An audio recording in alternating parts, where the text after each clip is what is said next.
दोस्तों नमस्कार। मैं भाई भंडारी सर में आपका एक बार फिर से स्वागत है।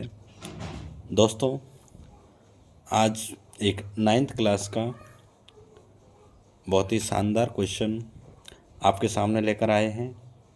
दोस्तों क्वेश्चन है कि सी रेखाखंड AB का मध्य बिंदु है। सी रेखाखंड AB का मध्य बिंदु है और कह रहा है कि सिद्ध करो कि एक रेखाखंड का केवल और केवल एक ही बिंदु होता है। तो देखिए बच्चों, ये हमारे पास एक रेखाखंड दिया हुआ है AB। रेखाखंड क्या दे रखा है? AB। ठीक है।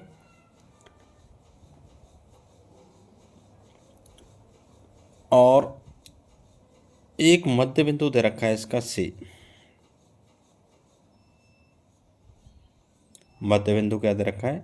C। ठीक है।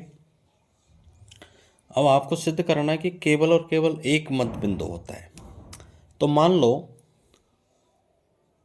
माना कि रेखाखंड AB का एक और मध्य बिंदु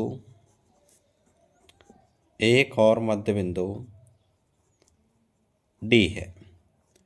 यानी अपन ने एक पॉइंट और मान लिया और वो कह दिया अपन ने वो भी हमारा क्या है? मध्य बिंदु। अब देखिए बच्चों, अगर D मध्य बिंदु है तो आप भली भांति जानते हैं कि यहाँ से यहाँ तक यानी A से D तक की जो डिस्टेंस है वो B से और D के बीच की जो डिस्टेंस है उसके क्या होगी? बराबर। यानी कि अगर D मध्य बिंदु है तो A और D के बीच की दूरी B और D के बीच की दूरी के बराबर होगी। तो यहाँ से देखिएगा AD जो है वो किसके बराबर होगा? वो VD के बराबर होगा। ठीक है, इसको आप इक्वेशन नंबर 1 मान लो। नेक्स्ट में देखिए, आपने क्या ले रखा है कि C यानी क्वेश्चन में दे रखा है, यानी प्रश्न के अनुसार C मध्य बिंदु है। C क्या है? मध्य बिंदु है। अब देखिए C अगर मध्य बिंदु है तो A से लेकर के C तक की दूरी V से लेकर C तक की दूरी के बराबर होगी। यानी कि A से लेकर C तक की दूरी AC बराबर होगी B से लेकर C तक की दूरी यानी BC के बराबर। और इसको आप समीकरण 2 मान लो। अब क्या करेंगे दोस्तों? समीकरण 2 में से एक को घटा दो।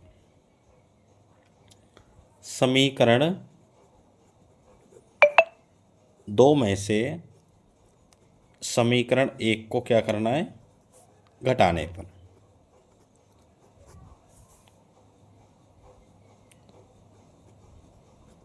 दो में से एक को घटाने पर घटाइए।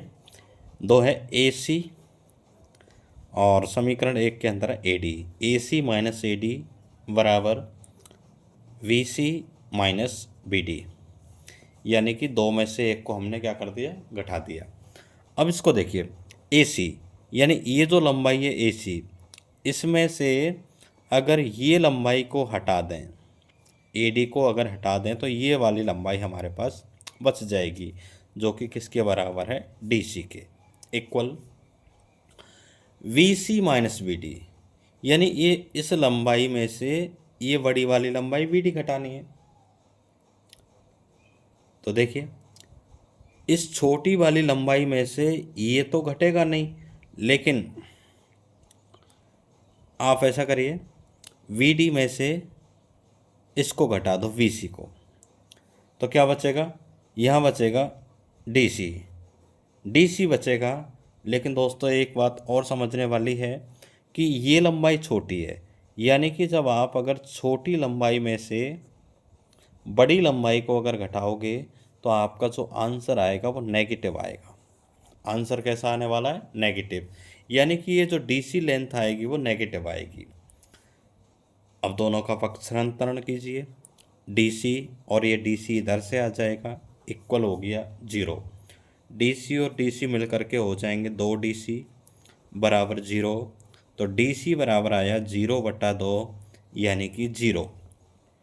अब यहाँ देखिएगा, ये जो DC बराबर 0 है, DC बराबर 0 है, ये बताता है कि C और D के बीच की दूरी 0 है।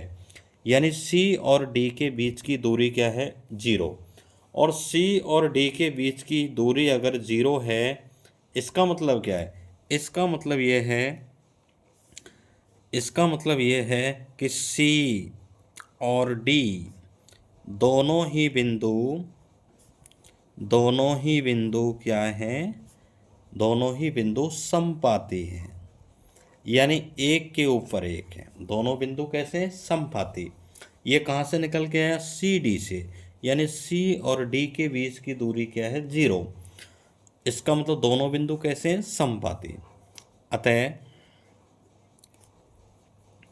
हम कह सकते हैं कि एक रेखाखंड का केवल और केवल